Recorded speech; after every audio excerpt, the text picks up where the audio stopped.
has got to be more than this. Hi guys, welcome to the podcast, Morse Code Podcast, the name of this one. I'm Korby, I'm the name of this one. And I've been thinking about how to introduce this guy. I'll just tell you the story, maybe. That's a good way of starting. Came across him on the gram, and I was just like, does this person actually exist on planet Earth? The dude sings like, I'm not even going to try to do it, but you know, like where you sing a whole bunch of notes in a row. But he does that, and then he does it like really high. And I'm like, how do I not even know about this guy? I don't know anything, apparently, because he was a runner-up on American Idol. It's a show that is out there. So I see this guy singing, and that's one thing to see a great singer. Okay, that's fine. But he also has this crazy knack for melody and harmony in particular. And you should check out his gram. He's got a lot of playful ideas about different ways to make songs interesting or add dissonance. Even that word dissonance, that's not a word you hear often enough in popular music. Clark, he's kind of a one of one. I'm going to say he is the most talented person I've seen in a long time, just in terms of sheer singing. And I told him that on the podcast. I also told him, man, look at you. People are going to be like thinking you got it yourself all put together. Like, you got this talent. What's going on? Is there any chinks in that armor? You got any scareds inside you? I asked him that. I'm not going to tell you what he said because it kind of took me by surprise. I mean, we talked about some of the Idol stuff and what happened in the years that followed. Also, somewhere in there, he sat down and played a song he wrote on that piano right there. The last half of this conversation, I don't know if it's going to be interesting to everybody, but it was interesting to me because he is really involved in praise and worship music, and I rather famously loathe praise and worship music. I hate it, like in a weird get off my lawn old man sort of way. We explore that together, but it was a really fruitful conversation about the role that art plays in faith expressions and the role that taste perhaps plays or doesn't play in the modern American church-going experience. I just am really excited to share this conversation with you, and so I'm going to let Clark do the talking here on the Morse Code Podcast. There has got to be more than this. Clark Beckham, man, thanks so much for your time and for coming over here to talk with us. Absolutely. Thanks for trusting me with a microphone and a camera and your time. So far, so good. Well, let's just say, we're 30 seconds in, so we'll see where it goes. But yeah, man, I've been following you ever since we kind of first interacted, and you've had a wild and at times high profile career and an unusual one in that. And I thought that maybe we could couch this conversation in these following terms, if you're amenable, which is that the guests kind of from episode to episode have in common this self-determined aspect to their careers in that they chose to go the indie way. And I feel like your journey in the indie way looked a little different than some of the more folky guests, we could say, that we've had on the podcast, but nonetheless, an indie way it was. And I think that, we'll go here and there, I believe, my prediction. But maybe we could start with, I'm just going to try an early Beckham bio summary, and then you can tell me what I get wrong, and then we'll charge through from there. Okay, so you came up, you were actually born in East Nashville. I didn't know that part. That's not in the Wikipedia. But you did grow up in Tennessee. Yep. You had musical parents. Mm-hmm. Your father taught you to play guitar at an early age. You took to it. Pretty much. I watched him and was like, that's what I want to do. Yeah. Yeah. And then you went to college in a small university in Eastern Tennessee, in Lee. Yep, Lee University. Mm-hmm. Mm-hmm. And I learned a little bit about your where you got your piano chops from, and we'll get into that perhaps. But it wasn't until you were probably like 22 that you auditioned for and got an American Idol. Yeah, right when I graduated from Lee. So maybe we could just so there are broad strokes. Are we there? On the money. Yeah. Okay, cool. first of all, I kind of want to spend a little bit of time with like the highest profile thing, so we just get that out of the way. Sure, yeah. And then go to the interesting stuff. But you had mentioned, or in the research that I did, that you didn't initially want to audition for this particular season of American Idol, partly because you didn't feel it was time, and partly because you'd had a couple of maybe less than ideal experiences either with American Idol or the other one. Yeah. Is that right? Yeah. So I had auditioned. So all the shows have scouts that just scour the internet, just looking for singers, and then to come audition, and they invite them to skip the first round. That's like they call the cattle call, where it's just like everybody comes and sings. Dude, I've been a part of those. A few of those. Yes? Oh yeah. Okay. I know what it is. So you get to skip that. America's Got Talent and The Voice, those scouts reached out to me and asked me to audition at the same time, actually, like within a couple weeks of each other. And I auditioned for both of those. The Voice, I was getting over a cold, and my voice was good enough where you couldn't tell I had a cold, but it was bad enough where I didn't sing as great. Mm-hmm. So I did have a great audition there. And then they're like, we'll let you know. And it was months and I hadn't heard anything. And then when I'd reach out, they just said, we'll let you know. And America's Got Talent, I auditioned and they said, come on, let's go. We'll fly you to Newark and we're going to shoot it and you'll see the judges and do the whole thing. So I went with them. And then that experience was just a little ugly, just wasn't great. And actually got 4 yeses from America's Got Talent judges. Actually got 4 barelys. They were kind of like, yeah. Is that a technical term? Yeah, no, but it sure is an emotional term. It was just very like, yeah, okay. Howard Stern was like, I played guitar and I played Try Little Tenderness. And he was like, is that guitar in standard tuning or open tuning?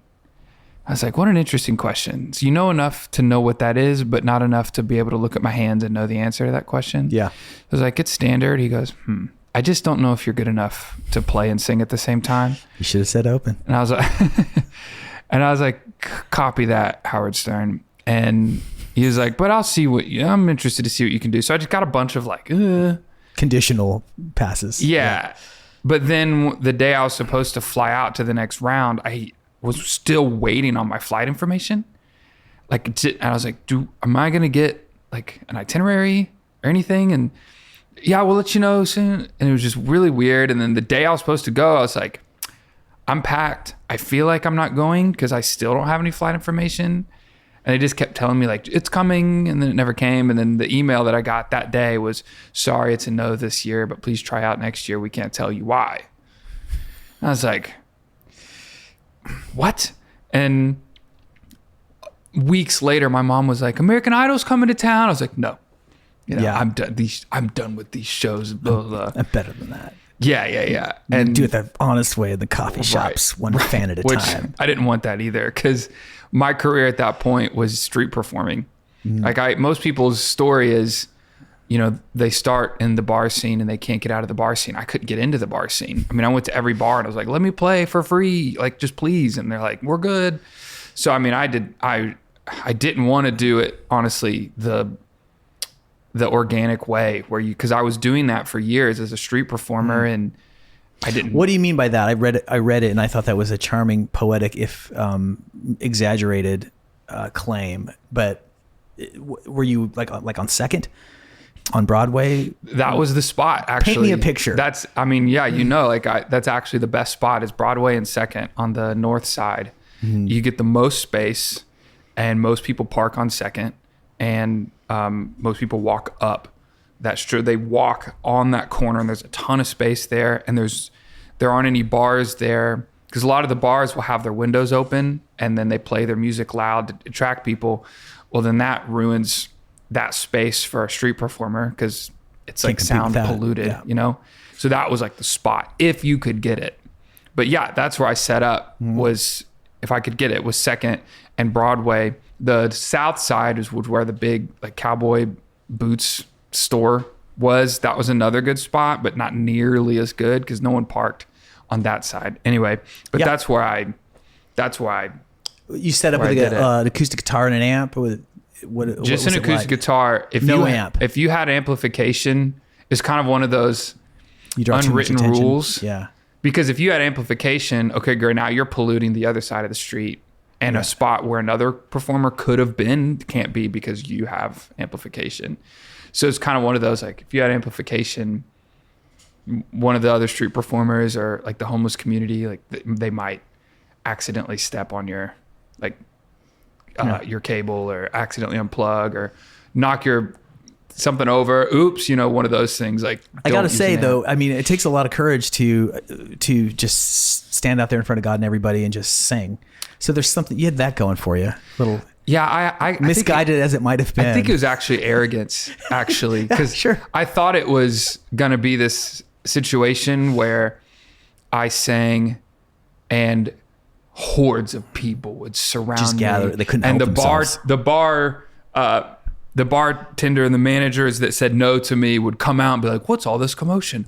There's the guy that we said no to." And wow, what man, were we thinking? Of if only we course. could have him now. Yeah, and the reality is, the first night I sang for 2 hours and I made $2.14. And I was like, oh crap, this is hard, because no one goes downtown to give money to street performers or even listen to street performers. And it's one of those things where they avoid looking at you, because if they look at you, then they feel obligated to like give you money, and so they just don't look. And it's actually really an atmosphere for insecurities to be to be stirred up and oh man, yeah. So it was a lot tougher than I thought. Okay, so you were sufficiently motivated, although you didn't feel like it was the right time. And I do want to get into the spiritual component of your life, but I thought we'd start out secularly for fun and to keep the doors wide open here.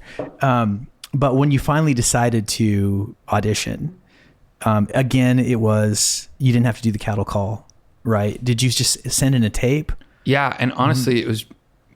I told my mom, no, I don't want to audition. And her response was, they're doing video submissions for the first time. Just send in a video and then you can decide, like, what's it going to hurt? It's like, okay, fine. So I sent in the video and then they said, yeah, come on. We'd love for you to sing for the producers. And then I was like, okay. So it wasn't even that I thought it was the wrong time. I was just bitter about shows and auditioning. And then my mom convinced me to do it anyway. As you said that, I thought of a thing that you've gone through that a lot of performers never do, which is a very quick ascent to a high profile, high pressure situation. Did you kind of have that in your bones going into it, that like, this is what I want to do? Or was it a trial by fire experience? I'll say this, saying that this morning I watched a couple of your performances from season 14, and I mean, dude, you kill it. It Thanks. looks like you're having a great time and you're hitting the notes. And I mean, on Superstition, you're playing guitar at the same time and singing. I mean, like, this is not amateur hour here. So anyway, yeah, Thanks, man. Yeah, I think it's actually set up really well where your first 5 performances or so, there's no audience and you're not on television. Like, you're being filmed, but that plays later, there's that's not those a live clips that show. we see. What are the judges there? Yeah, those yeah. ones, yeah. So you're like standing- the audition, Hollywood Week, like that's all being filmed, but you're like, no one knows that you're top 24. They don't even know the auditions haven't even aired yet. So I was really nervous in my audition. I was really nervous the next like 3 performances, but just a little less nervous every time.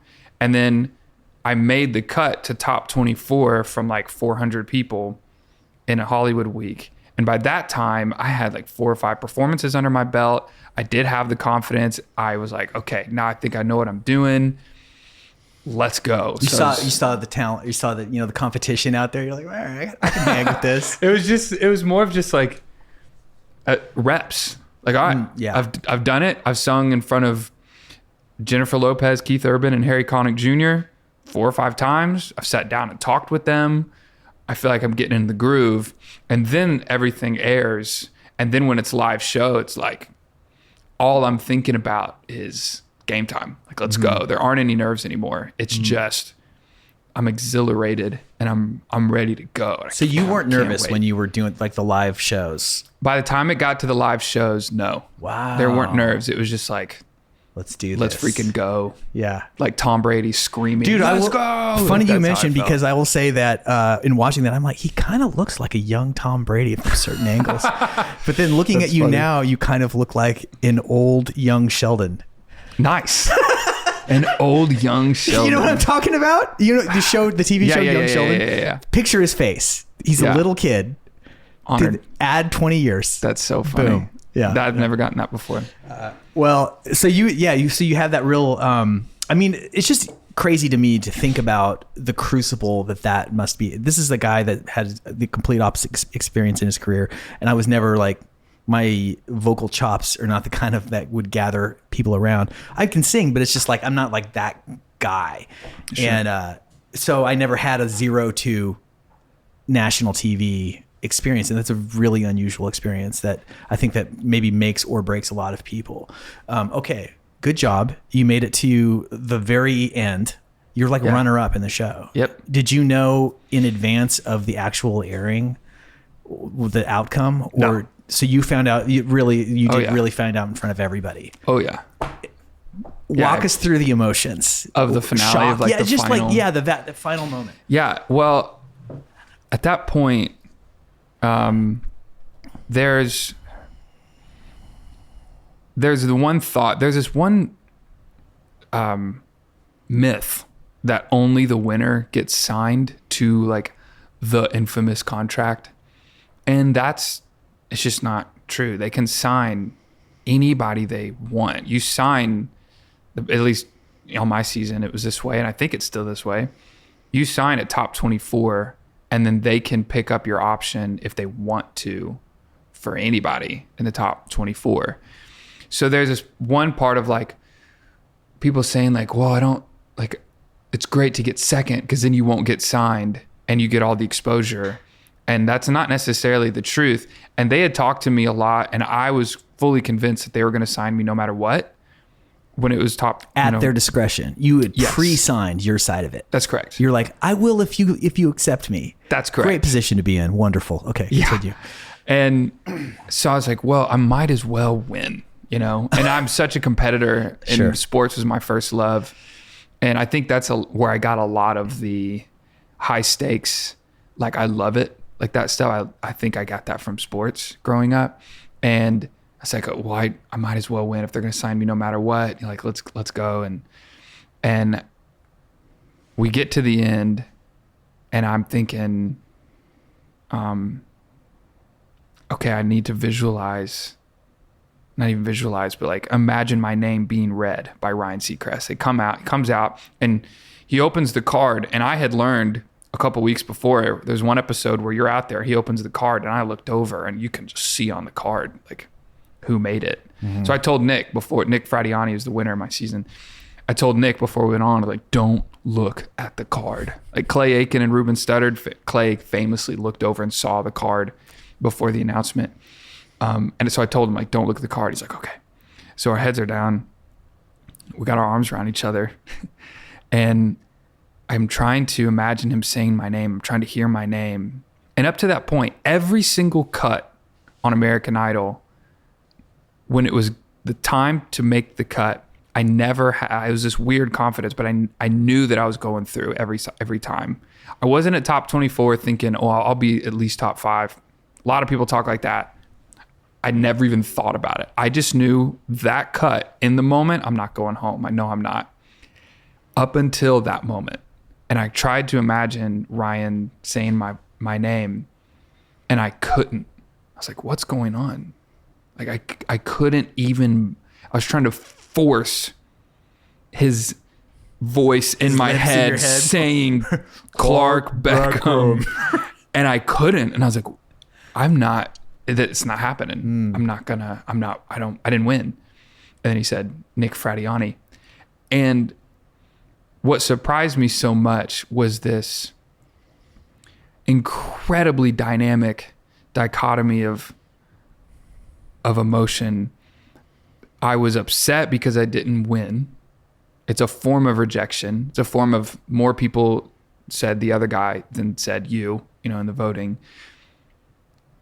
But then there was this emotion that I didn't even expect or think about, which was my absolute best friend in the world, who I would die for today, still today, just won American Idol.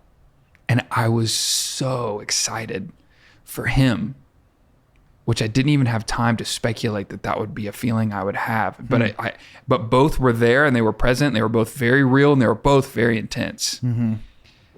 And then I left, and you walk right into like press, and I was just like, I know that God led me here for a reason, and He didn't lead me here just to drop me now. And I know it's for the better and everything. You know, I said all the right things and just kept moving. But that's what shocked me the most was how excited I was for him. Just an aside, where's he at now? Do you guys stay in touch? Yeah. He's been super successful on Broadway. So he played Neil Diamond in the Neil Diamond musical. Fantastic. And can sound just like him. Yeah. It's freaky, but he's doing great. Awesome. Genuinely glad to hear that. Yeah. As I'm sure you are too. Okay. So I had a friend that was on the podcast not too long ago that was on just a couple of seasons ago. And he said that, you know, he actually cheated over and looked and saw that he wasn't the guy. And so he was like kind of ready. And then, but he said that after the press, you're kind of like deer in headlights a little bit. At least he was. And then you go right to a counselor for 15 minutes to kind of like make sure you're going to like make sure you're good. Live through this. Yep. So you did that as well. Yep. And then did they obviously didn't option the recording contract, or what happened? Yeah. They have, I can't remember how many days like to decide, but that was my season was the last season they did the American Idol tour. So then we went on tour, and then after the tour was over, that's when they made their decisions. And they told me like, we're not going to pick up your option, which again, another big old dichotomy of emotion. I knew that was such a good thing, but I also was like, they didn't pick me. Why not? Yeah. Why? Because bottom line is, business wise, like straight up, they don't think you're a good investment. I mean, that's really the bottom line of it. And that was, you know, that was upsetting. I'm like, you don't believe in me? You know, there's this thing in there. But oh my goodness. Yeah. Oh my goodness. I'm so glad. Yeah, absolutely. That so happened. they reject you. You have a little kick in the teeth there. And then you go back home, but you're still Clark Beckham runner-up for season 14. There's a huge name of recognition that goes with that. There's huge opportunity that accompanies that. And as you like sensed or knew, what a wonderful moment to have, and all of the possibilities that could go forward with that. What happened in the wake of that? Were you like, I should release some music, or did a bunch of people come at you and be like, do this for, you know, maybe you want to be this guy, maybe you want to be this guy? What? Yeah, really. I just got a bunch of inquiries for gigs, and gigs meaning like gigs, like corporate stuff, like just one-off. Come sing for this. Come sing for that. Come sing like for my kid's 16th birthday, and we'll pay you a number that you never thought you would ever totally. get paid. A very for. big number for you. Yeah, like just those kinds of things. Yeah. And the problem was, I thought, oh, this is my life now. And this will be my career for the rest. This is how my life's going to be. Bar mitzvah singer. Yeah. Well, it was more of just like, sweet, I'm going to get paid so much money for the rest of my life to come sing at things. Good with that. And that, unfortunately, that was pretty much the only thing I was cared about. I was like, great, I'll make good money and I can sing at things, and That's it. Yeah. And so there wasn't the proper amount of pursuit of career, of albums, of projects, of creation. You just cashed. I was the just like, chips. sweet, I'll just go sing at things. And this is fun. So And you did do that. I did do that. For how long did that last? Years? Present day. I mean, I still, Yeah, sure. it's just, that's kind of always been there. And then such bad decisions. I was like, well, I do want to do this song. I feel really good about it. And there's this producer that I met on the show who produced Chris Brown and Tori Kelly. And he said he's willing to produce my thing too. And it's going to be like $10,000 just for his fee. And then he also wants like all these points, whatever that word means. Yeah. And I have that money and this is the next step. And so after everything, I end up spending the amount of money that I could have made a full album with because I thought I had to do it this certain way. Mm-hmm. And then the song didn't do well. It sounds awesome. The production is incredible. Like the musicians are the best I could imagine. It's amazing and no one really cares. And I just spent so much money on a song that didn't do really anything for my career and a music video and all of this. And I really made bad decisions. Let me ask in you that this really way. quickly. So you had this beautiful song that lives up to the promise in a sense, like sonically, and he delivered on that. Oh yeah. And then did you hire a publicist? Did you have a team around you? Was there a label putting it out, or was there a plan of like a promotional plan? No, it was just, I have all these followers on social media and this is Go the listen. song and now it's out and I have a music video and it's going to get millions of views on YouTube and like, here it comes. I'm going to explode because this is so awesome. It just doesn't work like that. Yeah. At least it didn't. Yeah. And I tell people, it's funny. I tell people now that come off the show the same stuff that my dad told me when I came off the show that I didn't listen to. Just so annoying, to know like, dang, the voice of reason was right there and I just rejected it. But you're going to get paid a lot of money for some gigs in the next 3 or 4 months.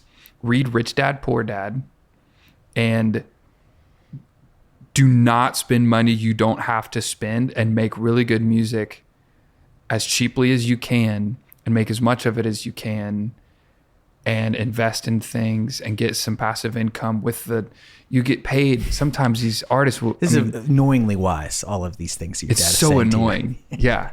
And I mean, I was like, you're going to get a random gig that's going to pay you like $40,000 to sing 2 songs. Like it's going to happen and you're going to freak out and it's going to happen. And then you have to take that and do something really wise with it. And I thought I did that. I was like, great, I'm going to buy all this gear.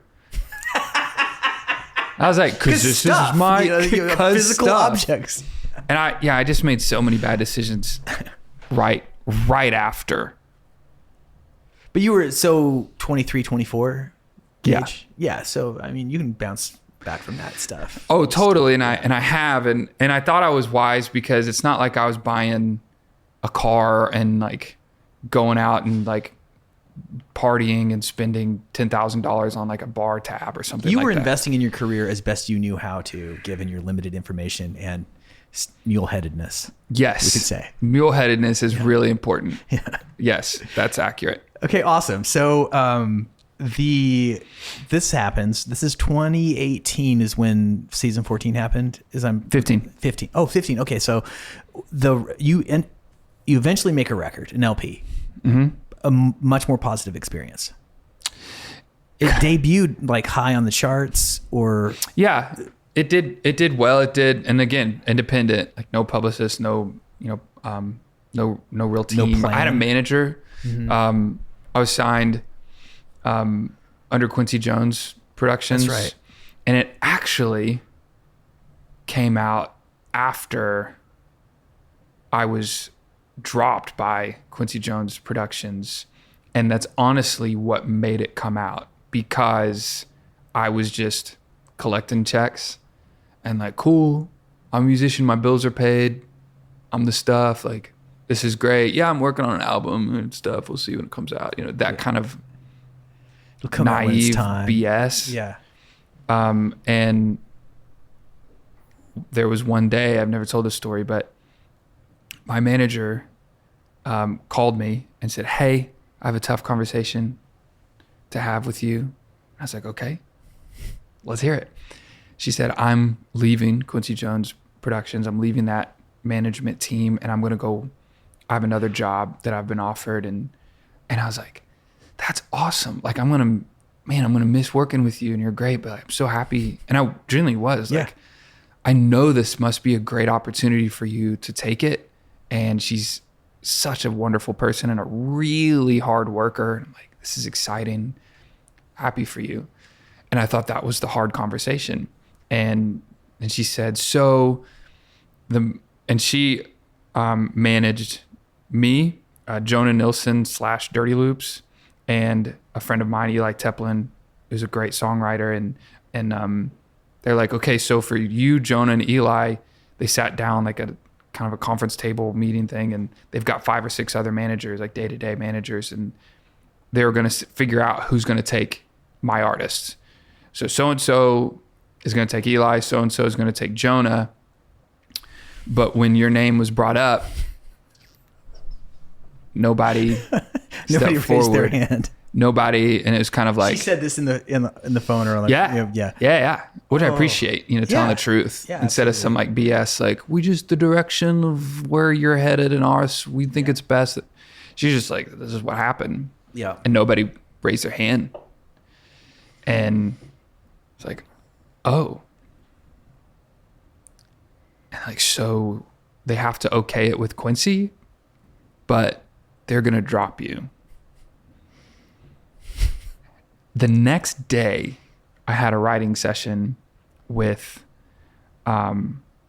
Andrew Stefano and Jordy Searcy. Monster songwriters, producers, brilliant at what they do. And I was like, hey guys, this is what happened. And I kind of want to write a song. And I had about that. And I had this idea of back to the way that it's always been. It's just me who believes in me. And it's this like, just me that believes in me. Beautiful. Type of a thing. Absolutely. We wrote that song, and then I was like, I'm going to make this album and it's going to be great. Yeah. I'm going to do all this Back thing. to singing on the street corner with all the bar managers who wouldn't let you play in the clubs. Yeah. They're going to be standing out in their stoop being like, we let him. Exactly. We let him slip through our fingers. And I had this, and I'm so disappointed that it takes stuff like that when I look back on my life. It took stuff like that for me to make moves, Mm-hmm. And there wasn't this intrinsic, like, fiery, romantic drive of I'm gonna make it one day, and I live music and I can't stop, and I'm just making music all the time, and I see people like that, and I am jealous of them, and there's a voice going like, you're really probably not meant for this music thing. You're just lazy, like you don't have what it takes. And I started to, I've had probably like all of us have, all creatives have, I've had that existential crisis kind of moment of like, am I made for this? Am I an idiot? Am I just trying to do this thing? Is this worth, am I good enough? Can I cut it? And I actually read a book that you're probably aware of, The War of Art. Yeah. And it was so freeing to me, because he talks about how you have to treat your art like a job, and you're not going to want to do it all the time. And I didn't know that was a thing. I thought that if you did art, it's because it's just so, just comes out of you. It just comes out, man. It's inspirational, and inspiration happens, and you just love it so much. And I was never that. So I thought there was a problem with me. But really, I think that's just what everyone does on Instagram. They make it look like, oh man, just in the studio all the time and got this thing coming out. And that's the problem, is when I would compare myself to other people's fiction of themselves, I was convinced that I wasn't made for this. But the reality is, if you're going to do this as a profession, it's gonna feel like work, and that's how it's supposed to be. You know, there's not anybody who's achieved greatness in any industry that didn't treat it like a job. Yep. I think there's definitely some like supremely talented people who had some huge splashes like right on the outset of their career because they're just, the talent was so undeniable. Sure. But to sustain a career across time is nothing but just blood, sweat, and tears all the way through. I think that's one of the reasons why this podcast exists, and why kind of the people in my community are, I'm interested in talking with them, and I am one of them, because they have somehow figured out how to have a sustained career in the arts, you know, in all the different ways that people do, but they figured it out. And I think that's one thing. I'd be curious to get your perspective on this, but my own experience, you know, when I was that kid when I was in high school, and I had some like positive experiences. I mean, as a very small boy playing music, I could just do it. When I sang, like I remember in third grade, I had this experience. The cutest girl in class would never talk to me in a million years. During the Christmas program, she raised her hand and asked the teacher if she could stand next to me. And I was just like, oh, let's holy go. Yeah. I was just like, wait a second. That's a thing. And I mean, that was I laugh about that, but that was that was the seed of a great problem in my life, and in some ways of just using music to get attention and kind of having it fill a hole. And only in much later in my life have I learned that was kind of what was going on. I could just look at it directly and call it what it was, and then from that find a new reason for it to be. Like, if it's not in service of this bottomless need that has to do with relationships and unfulfillment, what then is the reason to make music? And I learned that, could it be perhaps to make music? Yeah. Yeah. Oh wow, it's great. It's been great. But anyway, being a young person, and when you're young and you have all kinds of energy, and music is so important when you're young, and everybody wants to kind of be a rock star. A lot of creative people do. As time goes on, more and more people fall off because it is a job and it is hard and it's not glamorous. Actually, there's a few moments, but mostly it's just like, it's getting rejected. It's getting back up. It's just dealing with the impossible difficulty of making something good in the first place. And all of that kind of, you know, is like low key sucks, but it's just really interesting it's time's way of like separating the chaff from the wheat, in artistic terms, and not to say that like young people can't make incredibly great art. That happens every day. Yeah. But just the living, sustained reality of like being a creative person across time, that's reserved for not too many people, actually, you know? And I feel like what you're saying is kind of a reflection of that story and your own discovery of that in yourself. Would that be fair to say? Yeah. Yeah. And there is this, like, as much as I say, I don't have that romantic, crazy drive of like music all the time. Like, I have to do music, but in the same way, like, if I don't touch a instrument in like 48 hours, I get weird. Like, I just get real antsy. And the idea of not making music, which I've learned the reward, like what draws us to music as listeners or creators, is the emotional connection and the expression of feeling. Music can make us feel good, sad, but it makes us feel something. That the draw to what I do when I create music and sing, and there is no way. It's one of the most certain things I believe in my whole life. There's no way I will ever stop, can ever stop. There's no way. Mm-hmm. No way. My mom will sometimes be like, you haven't released anything in a while. Are you stopping? Like, are you still like pursuing a career in music? And I think, what are you talking about? But I don't realize that's the vast, vast, vast majority of people when they're in their early 30s or when they get married or what. I mean, that was my dad. Mm-hmm. You know, when my dad had me, like, okay, he stopped. Mm-hmm. It's like, yeah, I put it down and I had to go to work. Like, that I am incapable. I know that with all my heart. I'm absolutely incapable, for better or for worse, of putting the guitar or the microphone or the piano down and doing something else full time. Like, I'll do what I need to do to provide and pay bills. And even if that looks like getting a job at Walmart, whatever, but there's no way I'll ever put music down, ever. Yeah.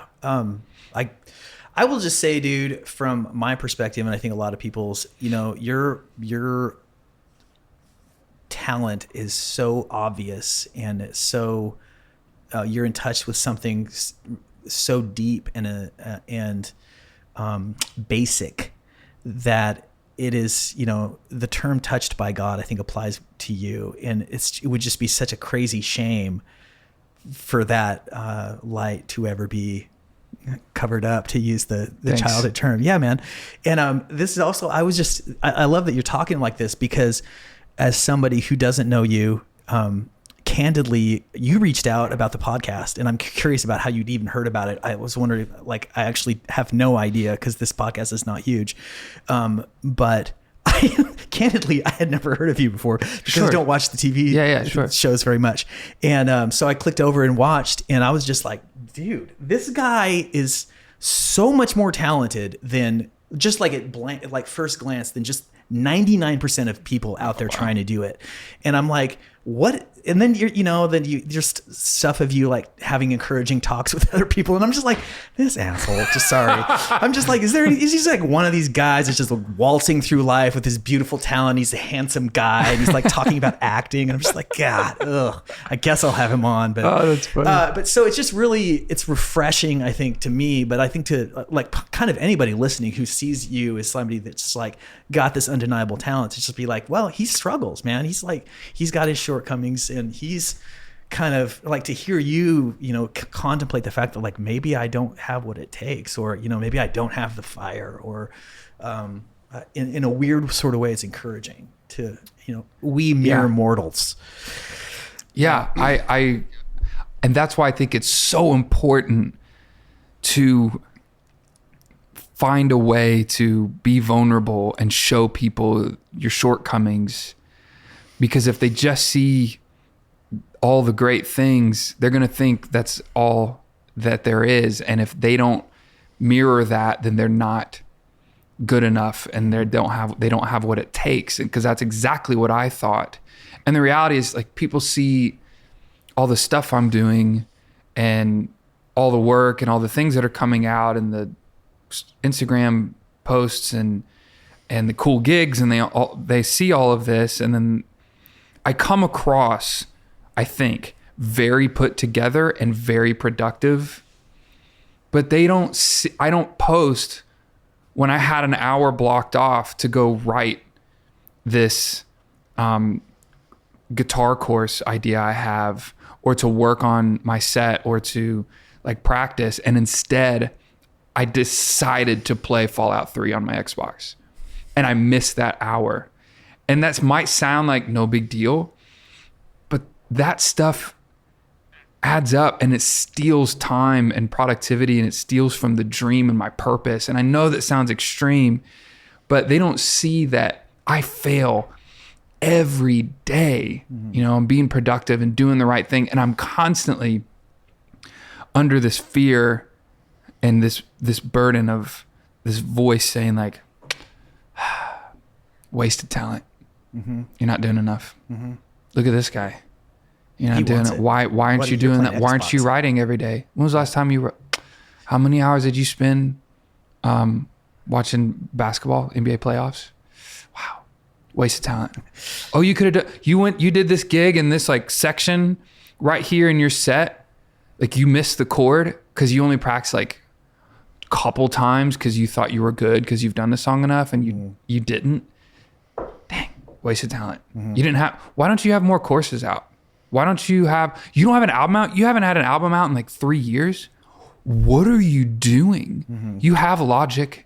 You're a piano player. At least do a piano vocal album. Christmas, nothing?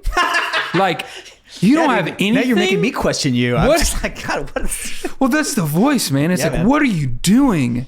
And that's the voice that And the reality too, because the voice isn't lying.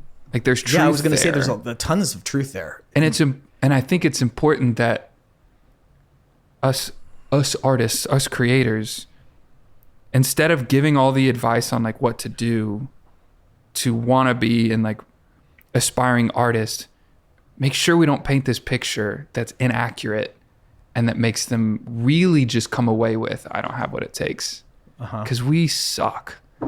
Yeah. We screw up and make stupid decisions and are lazy and are selfish and are unproductive all the time.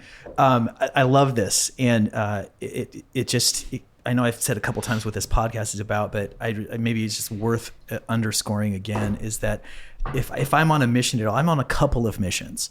But one of them is that people that know me or that know the things that I'm a part of feel empowered and encouraged to make art for themselves in whatever way that is. It's like write one couplet might be enough, and I think that comes from, in a sense, like I didn't grow up around music very much. My parents never listened to music at all, but it was in church, like a lot of us.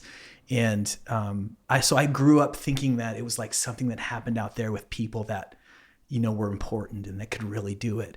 But I always wanted to participate in it. And so I was fortunate to I had a high school band and we were like serious and we did it. This is all going somewhere, which is that like sometime I was like 20, 21. I went to college in this little college town in Washington State, and I was starting to like go to shows and stuff at the bars.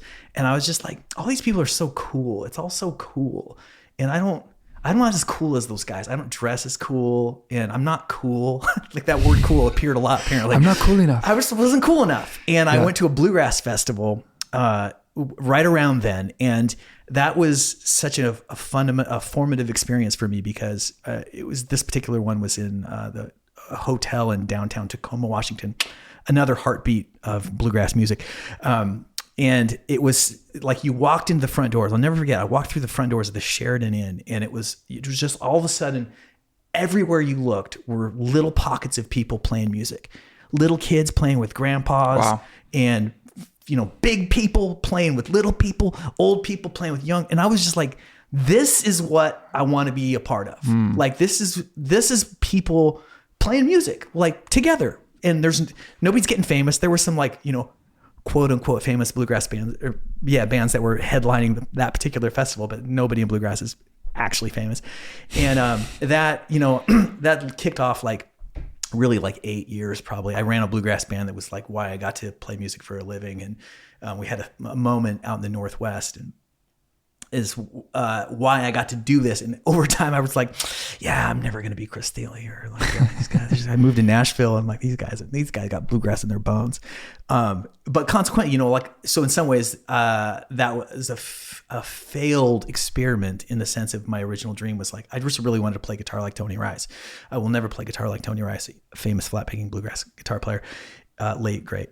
And but along the way, I have pretty great chops for a singer-songwriter, and that's really my gift. It's like I'm a guy that I'm good at a lot of things, kind of like you, but I'm not trying to say like whatever. I'm just we have some things in common, a bit of a facility for a number of instruments. Sure, yeah. With them. That's maybe a better way to put it.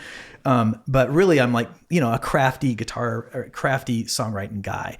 This is all to say that I've kind of had to forge this career of its own kind, really have made it up every day of my life, in a sense, for 25 years. And consequently, I have a strong feeling of empathy for anybody who has a yearning to express themselves through art, but who feels like that is something that professionals do and not for them. Yeah. And I have always been much less interested in art on a stage, though I love going to shows, and we go all the time. We take our newborn daughter to shows probably twice a month. Wow. But I'm much more interested in just being part of the creation of art whether it's music or film or other things, because it's a way of being alive. Anyway, so love hearing this of the struggle inside and the way that your insecurity kind of manifests, where it's not like I'm never going to be able to hit that note. It's like, I just don't want it as bad as this other guy. Yeah. Like, oh, I'm watching NBA, I should be writing a song. And it's really hard. I ask you this. It's really hard to strike a balance between forgiving yourself for your perceived shortcomings, which are, maybe not, and also listening to that crack the whip inside you that's like, come on, I do got to get back in here. Hard to know what to accept about yourself and what to take back to the grinder and hone. Do you have any insights or strategies or stories to share? Yeah, for me,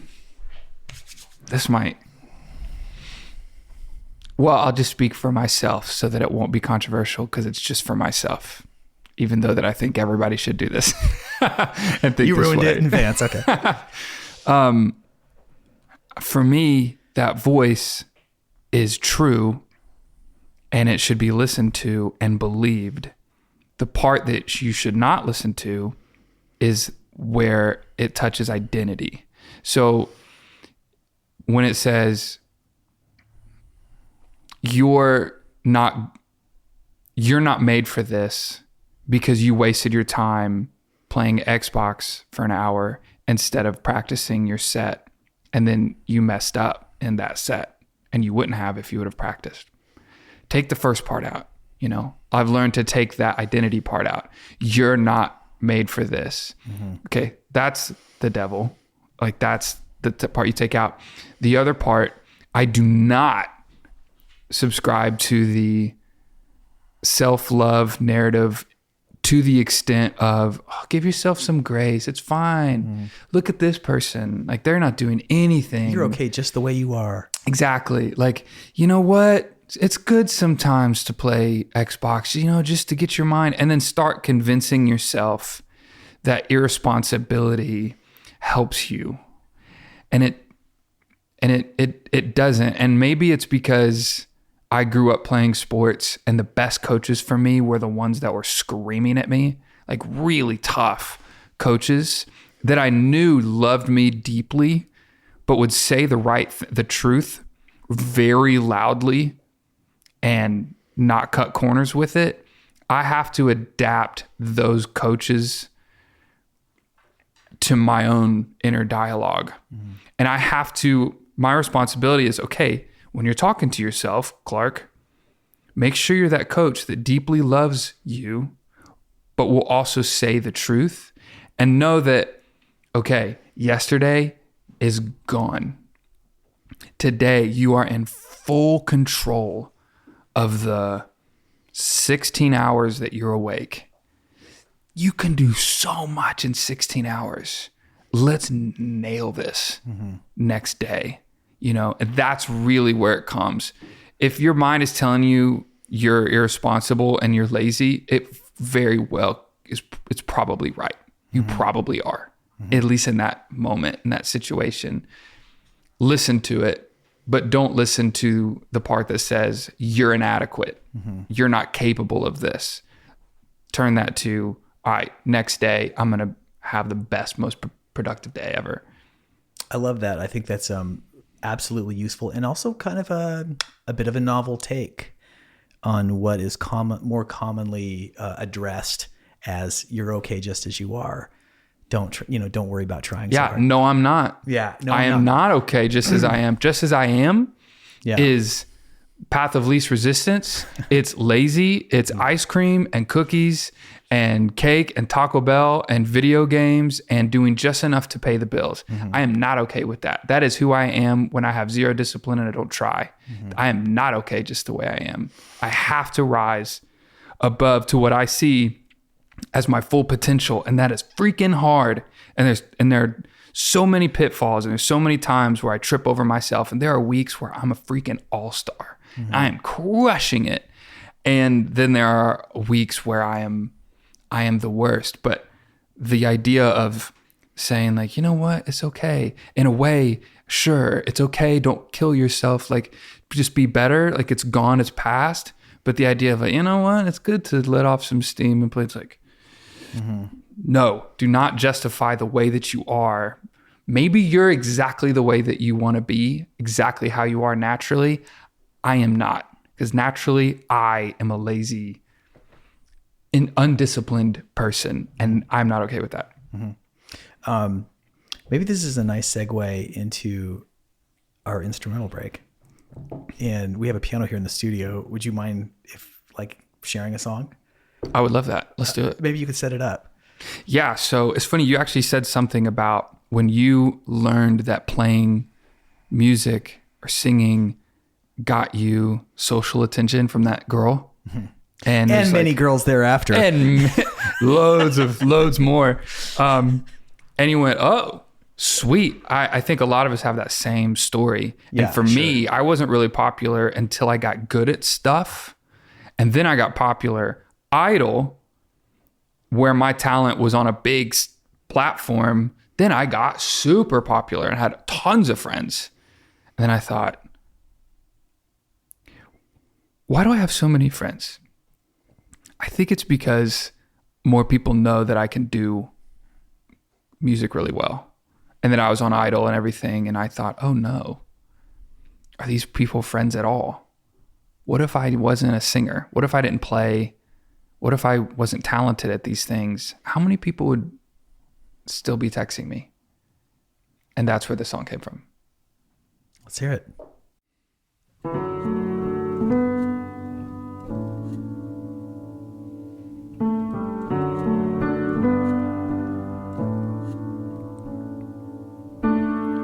Nobody told me it'd be so lonely with all these people around. They go through motions, waves tossing oceans. They wouldn't help me off the ground. So many ears, so many eyes, so many wolves. I see how they hide. They take what they want and leave me behind.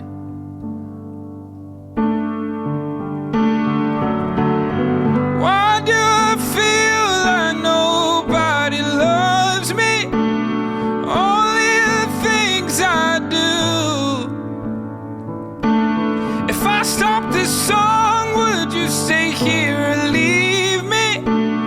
Somebody tell me the truth.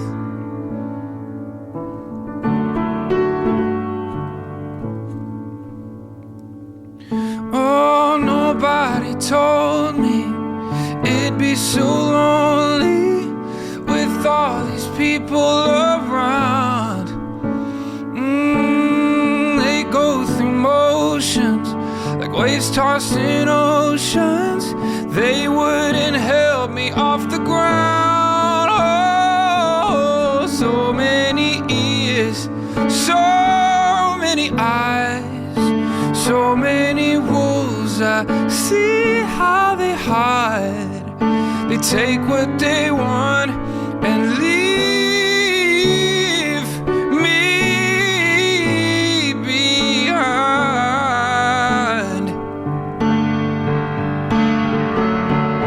Why do I feel like nobody loves me? Only the things I do. If I stop this song, would you stay here or leave me? Somebody tell me the truth. Oh, why do I feel like nobody loves me? Only the things I do. If I stop this song, would you stay here or leave me? Somebody tell me the truth. Somebody tell me the truth. Oh, somebody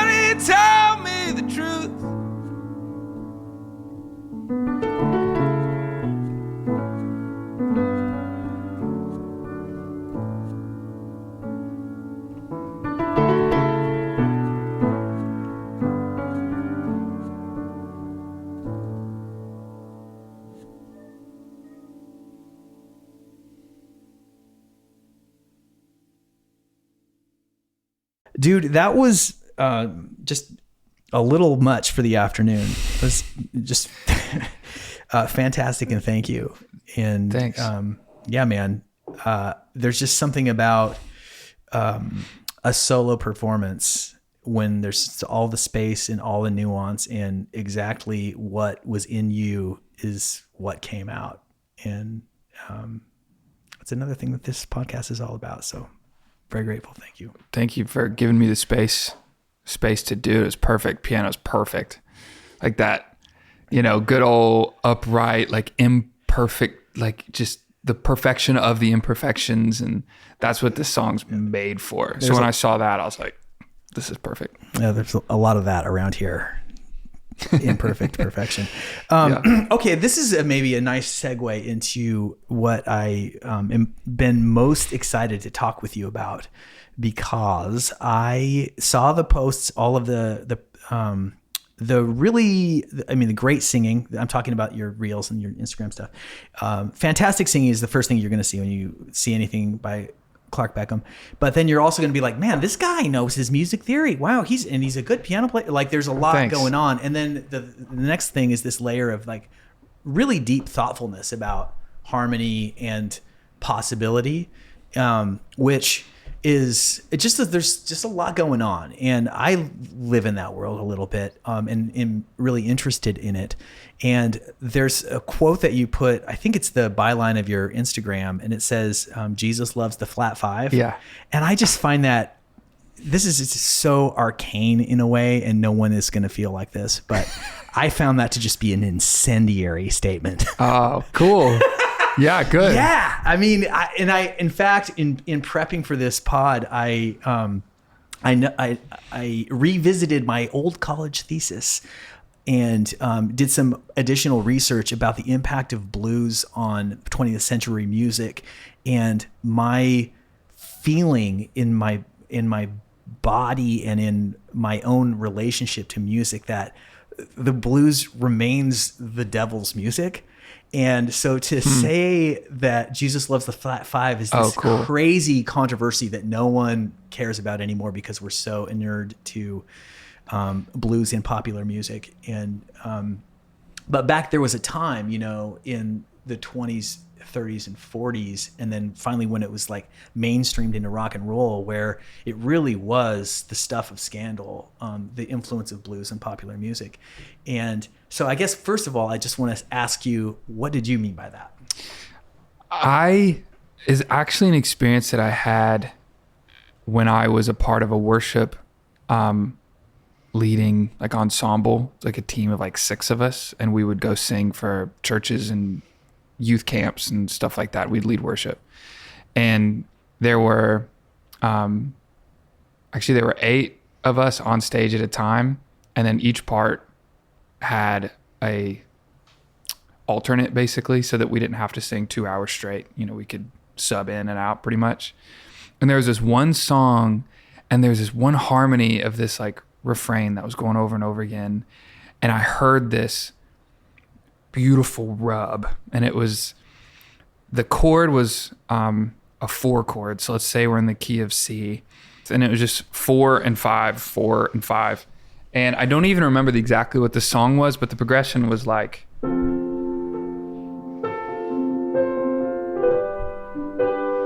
then it would just go back, and our harmonies were stacked like that, like this chord. Mm-hmm. And I remember 2 we major just chords next to each other. That's right. And I remember we were all singing that, and it was really nice. And then I remember just thinking, like, we were just in practice, and I was like, what if, I was like, hey, can you let me be a stray harmony and me sing this note? That. Mm-hmm. So those 2 notes together, and it was just like,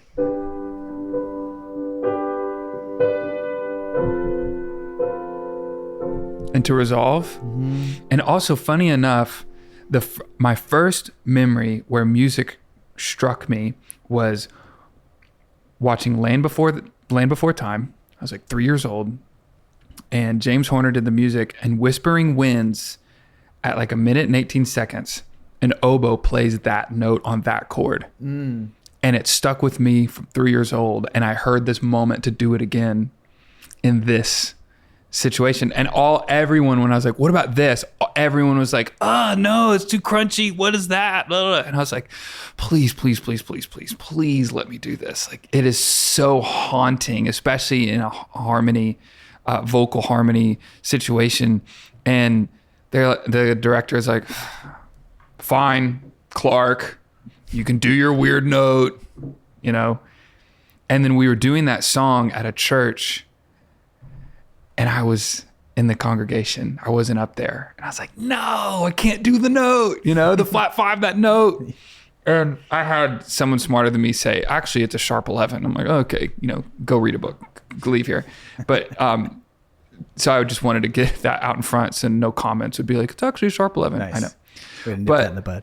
this was, I wasn't there to sing it. And I was like, dang. And then the part came and I heard the note and it was gorgeous in the chord. And I was looking up, looking side, and I was beaming with pride because I was like, someone agreed with me up there that they liked that flat 5 note too. They liked that sharp 11 chord and they did it. I didn't know people had the ear for that. Someone did it. So afterwards I went up and I was like, who was it? Who did it? And everyone I asked, they're like, I don't know. I heard it too. And man, it was nice, but it wasn't me. I don't know. It was probably Janie. Went to Janie.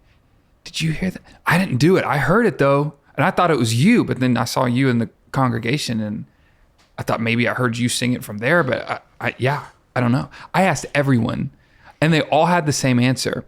I heard it too. It wasn't me. I don't know who did it. And all of them said, I couldn't even have picked that note out if I wanted to.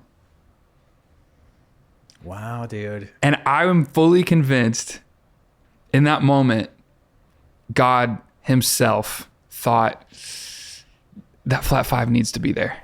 We need that. I like that too. It's a pretty good story. I'm going with it. I like And it. it was a message to me of like God saying, hey, that weird chord that everyone made fun of you about. No, I like that too.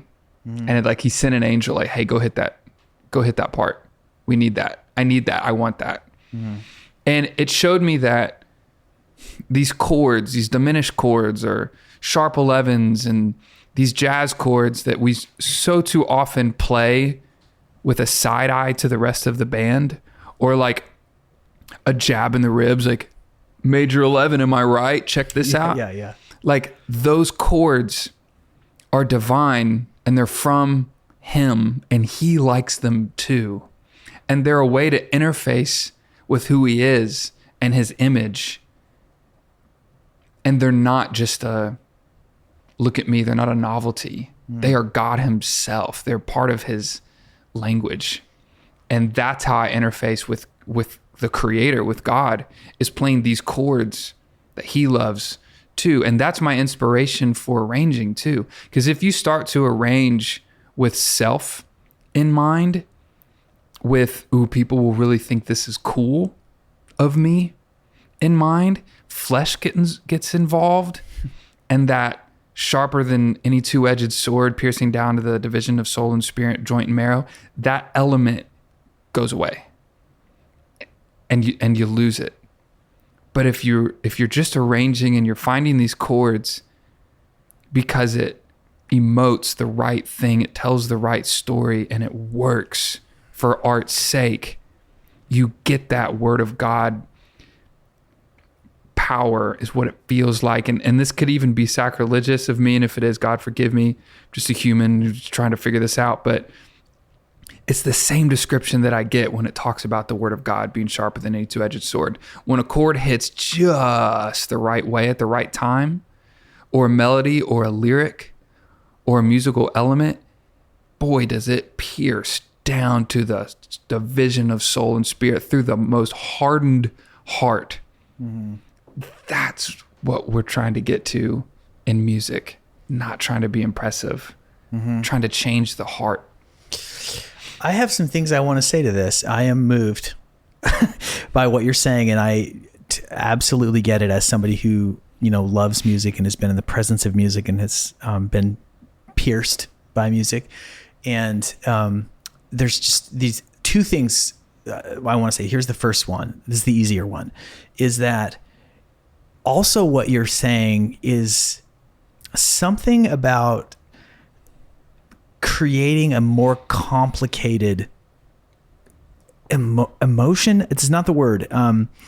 There's something about that's involving the brain, the mind, to make something even better than it would be if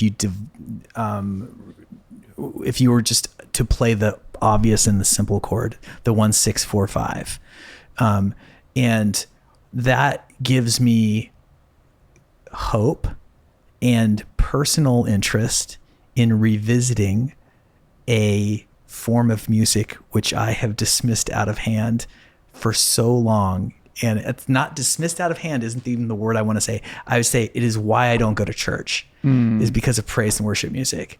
Can I say something about all of this? This is a little bit about me, but this is about you. And where I grew up in a small town in Idaho, and we had this very humble little church. And like all humble little churches, the music was humble, and it was a piano and an organist on Sundays, maybe if you're lucky, if he was in town. And we sang from the hymnal, like the old fashioned way. And then as I got older, this was like in the 80s, early 80s through the 80s, as the 80s progressed and PA systems started finding their ways into churches, all of a sudden there's just like more and more people on stage. And by the time I was in high school, like the middle 90s, there was like a drummer behind the plexiglass. And I was just it really affected me. And it didn't in a way that I don't think it affected the rest of my family. They were just like, cool, this is what we do. This is what church looks like. And I was just like, this is the freaking show. And also you guys are not very good musicians, and I'm offended in that way.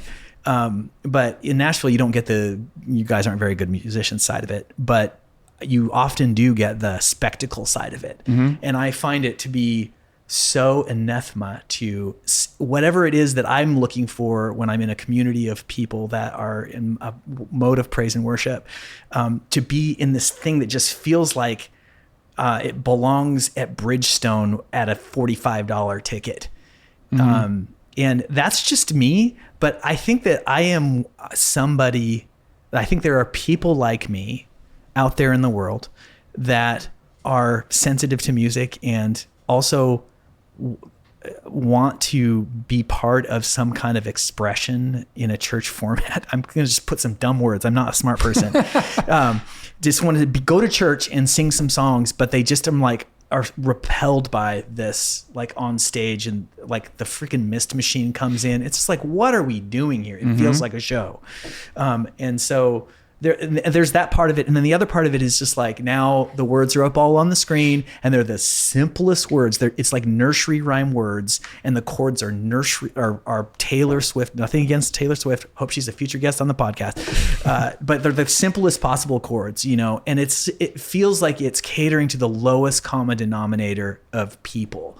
And that is something that has been a deal breaker for me, I guess. And so this is all to say that when you talk about this kind of, it makes me want to go and see you lead praise and worship music. And it makes I realize that everything I'm saying is like, most people do not care about this at all. Like, I disagree. I think this is I think this is a prevailing thought and a huge issue that tons of people have with the church. And for me, and I have had this thought as well, being a lover of complexity and harmony, and then going to church and wanting that and feeling like it's very simple and those kinds of things. But what I had to realize is, first we have to think about what's the purpose of corporate worship. What's the purpose of worship songs?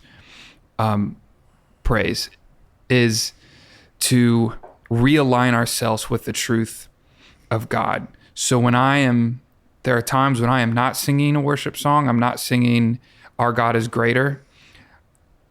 I'm in my life making decisions based on believing the lie that He is not greater. If I am praying for this person to find God and they're not, I'm thinking, come on, God, what are you doing? Sometimes I'm angry at Him. Sometimes I'm going to do my own thing.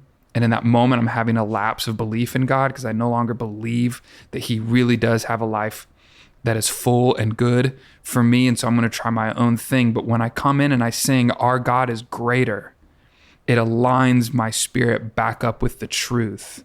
And so if that's the purpose of worship, how can we do that in a setting that will attract the most people to sing together and that will align their lives with the truth, with the word of God? Okay.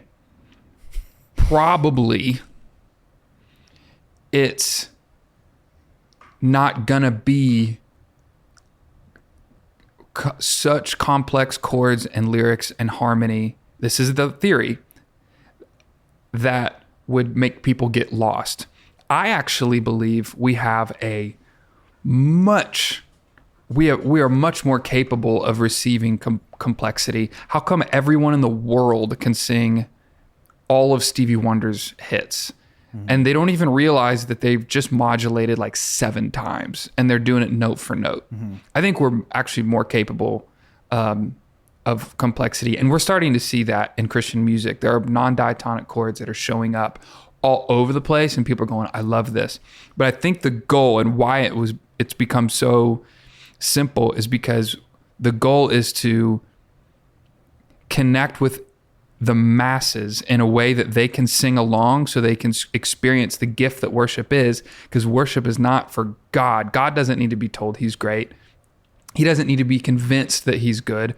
We need to be reconvinced that he's good all the time. So with that goal in mind, it makes sense to me that the music is very, very, very, very simple. And I do get hope in seeing that it's becoming more complex. And we're seeing the beauty of God in a minor 5 chord, or even a major 2, and we're starting to open ourselves up to that. But I mean, in the 90s and early 2000s, like when I was growing up in church, we had like songs like "There is none like you. No one else can touch my heart like you do. I could search for all eternity long." What's that chord right there in the Flat 7. Flat 7. Okay. Eternity long. Minor 4 over flat 6. And find 1 over 5. There is none 4 over 5 like you. That is gorgeous. And we went away from that. But the pursuit, even going away from that, has always been, how can we get the most people to sing truth and change their lives and their spirits and line it up according to the gospel? And that's where the simplicity comes. The show thing, the mist, the lights, all of that is a whole nother topic for me that I also had to get free from that judgment of. And for me, it came to, I want cool chords because that's what speaks to me. What about the guy, because that's art for me. What about the guy that lighting is art and that's of God?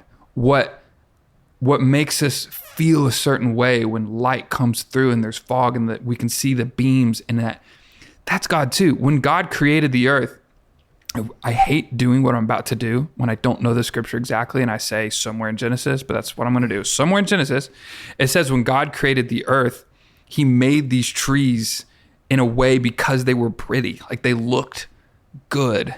And if you just look outside, God's creation is gorgeous.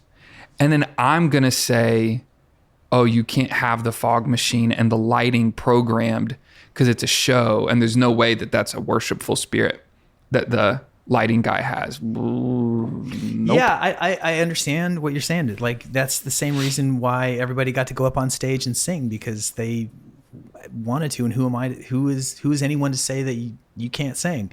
Or that's not a parallel analogy. I realize that, but can we agree? Like, I hear everything you're saying, and it ringeth true. And at the same time, there's something in me that there's some line. It's not a line. It's just a spirit. Let's just say where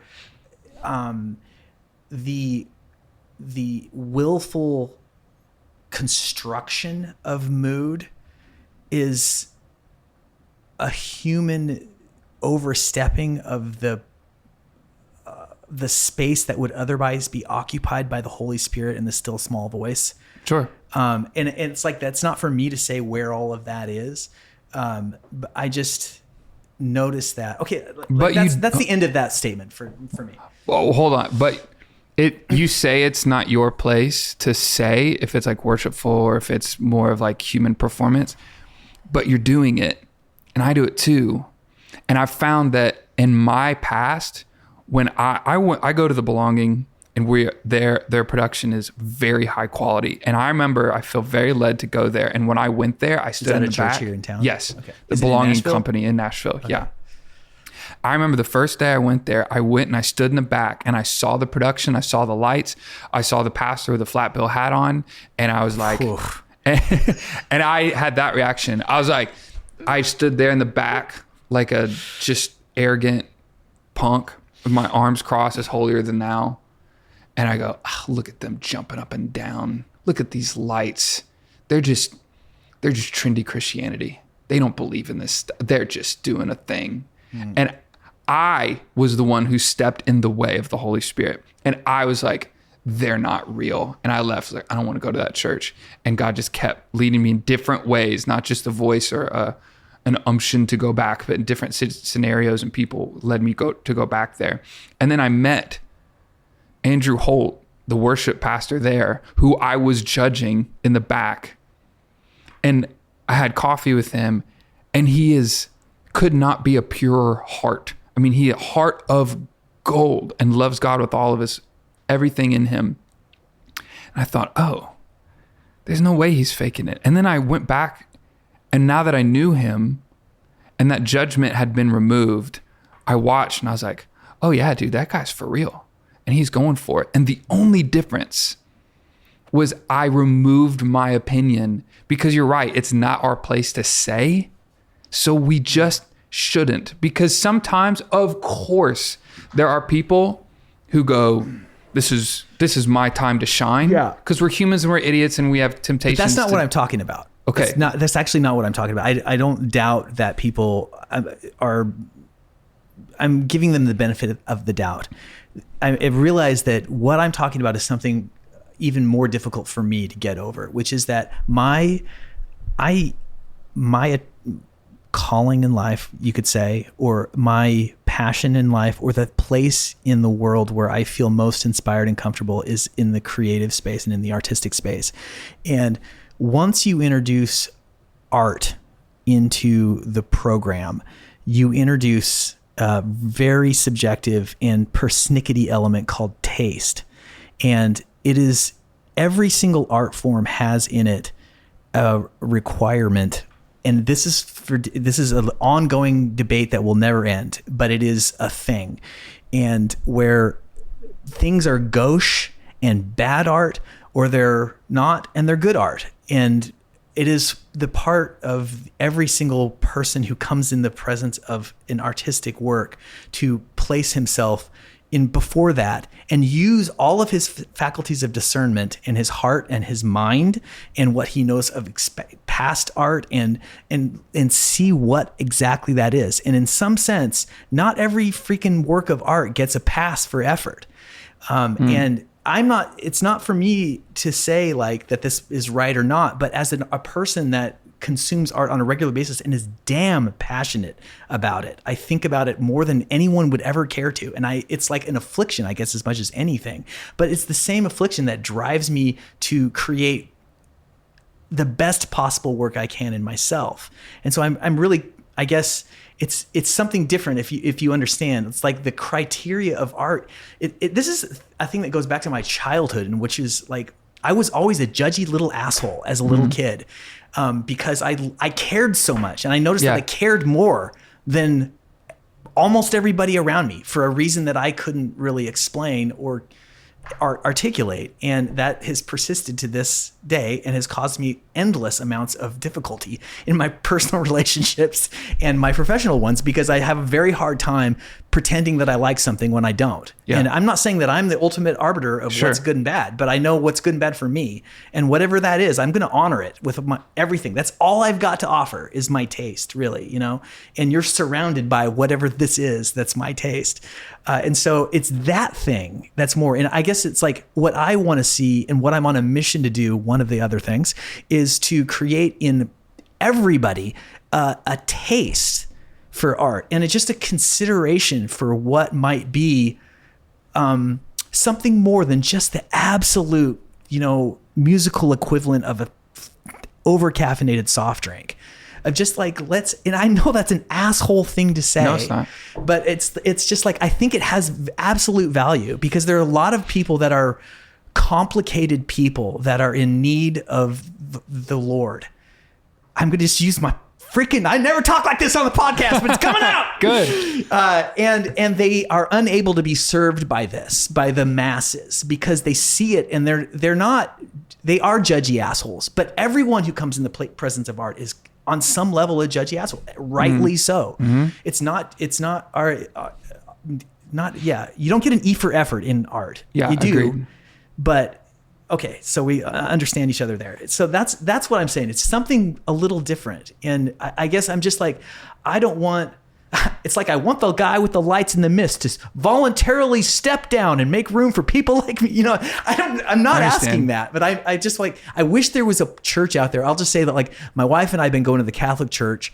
We stopped going after Christmas for a reason I can only half articulate. That's for another subject I'm not going to get into. But one of the things I did like about it was the music was of an ancient kind of quality. It's just like simple and primitive, but it's not that.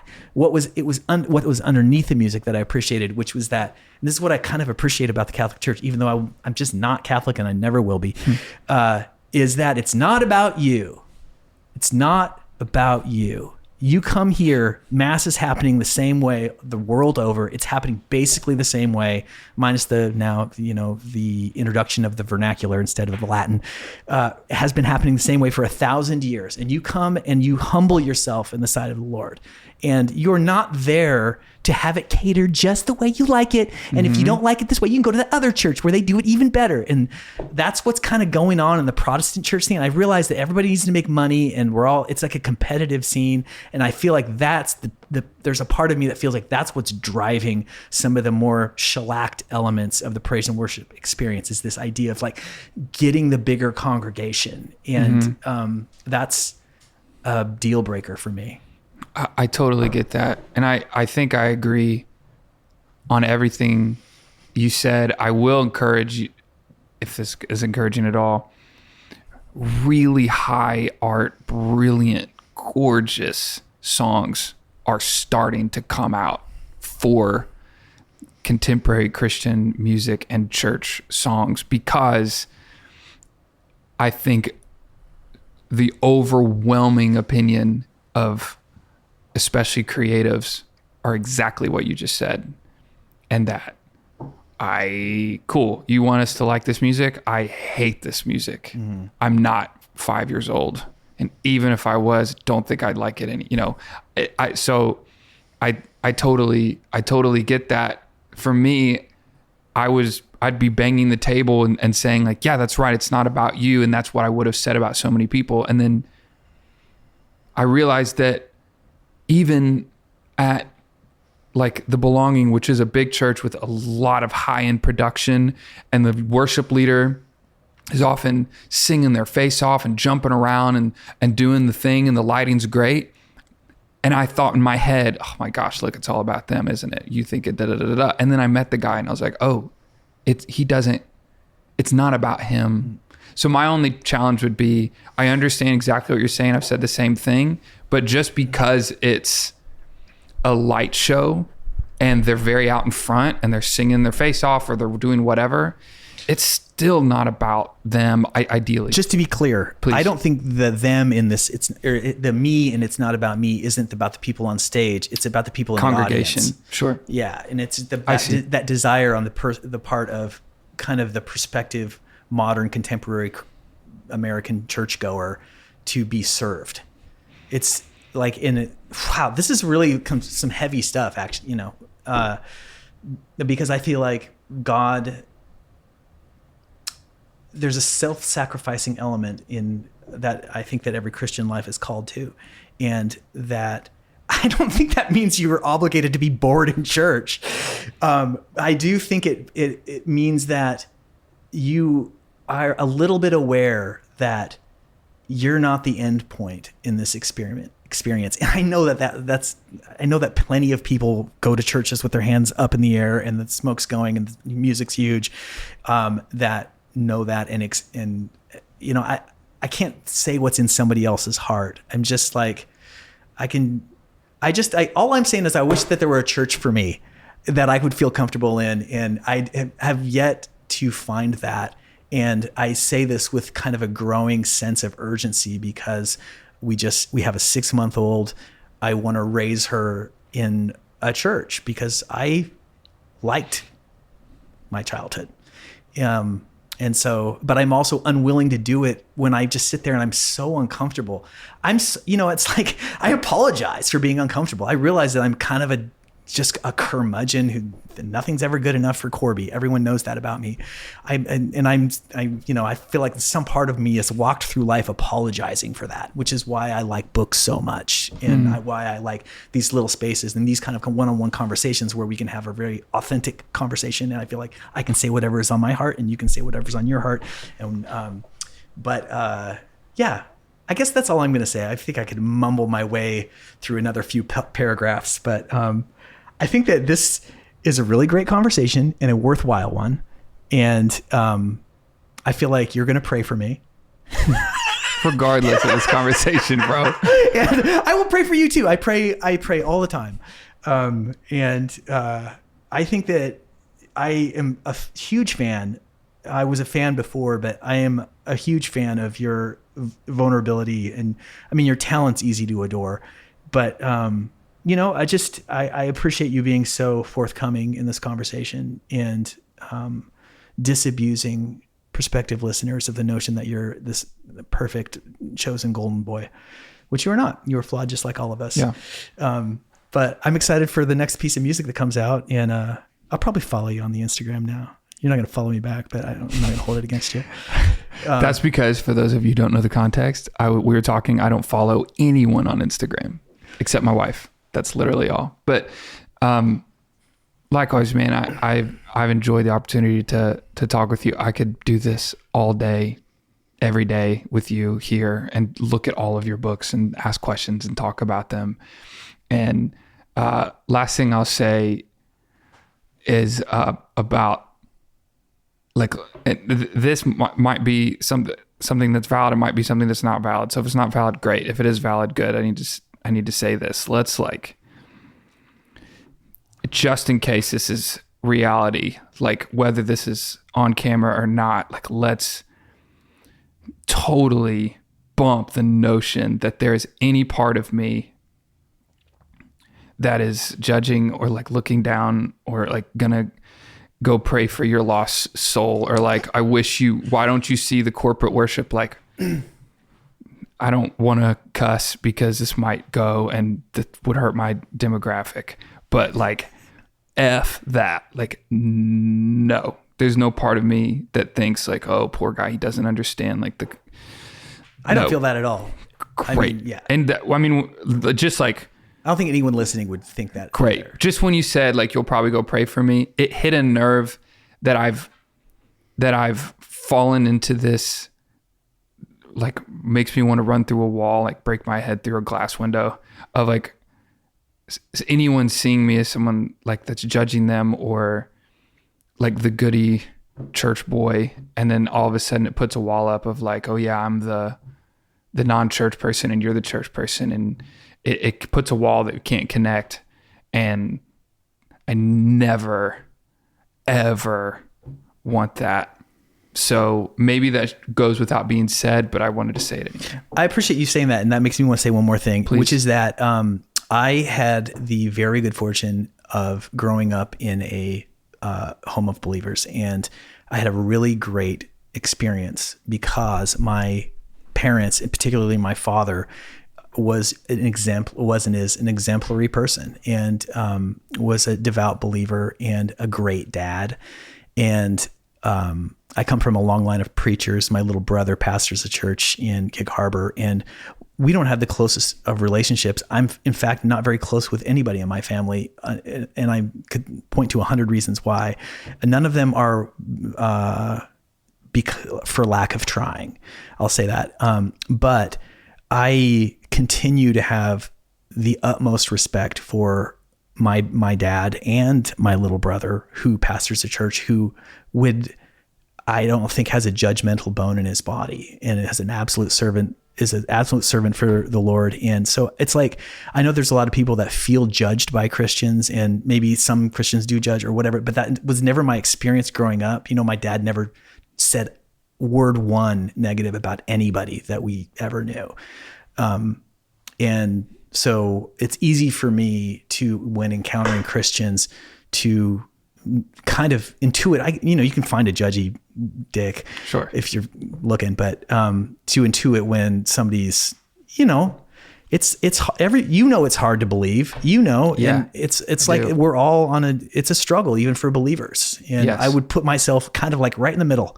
I'm like it's that prayer. I'm going to do the thing in the Paul letters where the soldier says, "I believe, help me with my unbelief." Yeah. And that's kind of me. And I think that's in some ways, I think it's a useful place to be I think I perform there's something I do that maybe is helpful to people, because I can hang.